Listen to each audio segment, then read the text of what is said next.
குரு பெயர்ச்சியின் பொழுது ஒருத்தருக்கு பரிகாரம் எப்போ தேவைப்படும், எந்த மாதிரியான டைம்லாம் பரிகாரம் பண்ணணும், அண்ட் யாரெல்லாம் பண்ணணும், எந்த மாதிரியான பரிகாரங்கள் பண்ணணும்? குரு பயிற்சியை பொறுத்த வரைக்கும் எல்லாரும் பண்ணலாம்.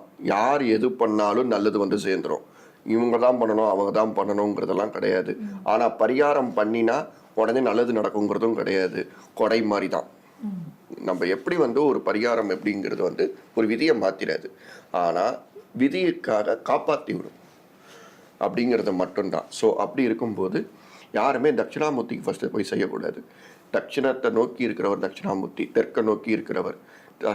உத்தராயண புண்ணிய காலம் தட்சிணாயண புண்ணிய காலம்னு சொல்கிற மாதிரி அந்த தட்சிணத்தை நோக்கி, தட்சிணம்னா தெற்கு, தெற்க நோக்கி இருக்கிறவர். அதனால் அவர் பேர் தட்சிணாமூர்த்தின்னு பேர். தேவ செய்கிறவங்க குரு பகவானுக்கு போய் செய்யுங்க. நவகிரகத்தில் இருக்கிற குரு பகவான். அப்படி இல்லைன்னா அவங்க குருக்கு கொஞ்சம் மரியாதை செலுத்துங்க. அதுவும் வந்து பிரதிபலிக்கும். அவங்களுக்கு குரு இருப்பாங்க. அவங்களோட கரியரில் குரு இருப்பாங்க.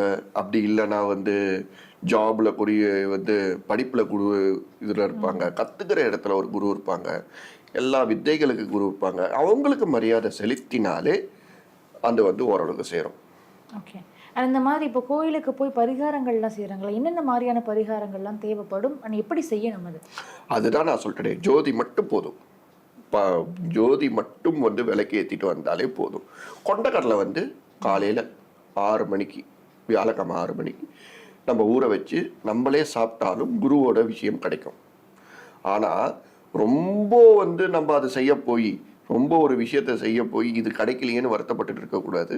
அப்போவும் அது நடக்காமல் போயிடும். செஞ்சுக்கிட்டே வாங்க, கண்டிப்பாக ஒரு இது நடக்கும். இந்தந்த ராசிக்காரர்களுக்கு இந்தந்த மாதிரியான பரிகாரங்கள் அப்படின்னு ஏதாவது தனித்தனியாக உண்டா? அப்படிலாம் கிடையாதுமா. ஒரே பலன். தட்சிணாமூர்த்தியை வேண்டாம குரு பகவானை மாத்திரம் வேண்டிட்டு வாங்க, அது மட்டும் போதும்.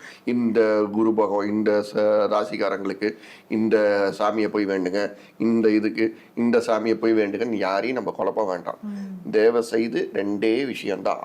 அவங்க குருவை போயிட்டு மரியாதை செலுத்துங்க. 2வது குரு பகவானை போய் பார்த்து விளக்கேற்றிட்டு வாங்க. இது 2 மாத்திரம் போதும். சிவன் கோயிலுக்கு போகலாம். ஏன்னா குரு இருக்கிறதே சிவன் கோயில தான் கண்டிப்பா இருக்கும். 99% சிவன் கோயில சிவனை போய் பார்த்துட்டு வரலாம். அது ஒரு பொதுவாக வந்து இந்த கொண்டைக்கடலை மாலைகள் வந்துட்டு ஒரு சில இடத்துல போடுவாங்க, சில இடத்துல கருப்பு கொண்டைக்கடலை போடுவாங்க, சில இடத்துல வெண்கொண்டைக்கடலை போடுவாங்க. வெண்கொண்டைக்கடலை தான் போடணும்.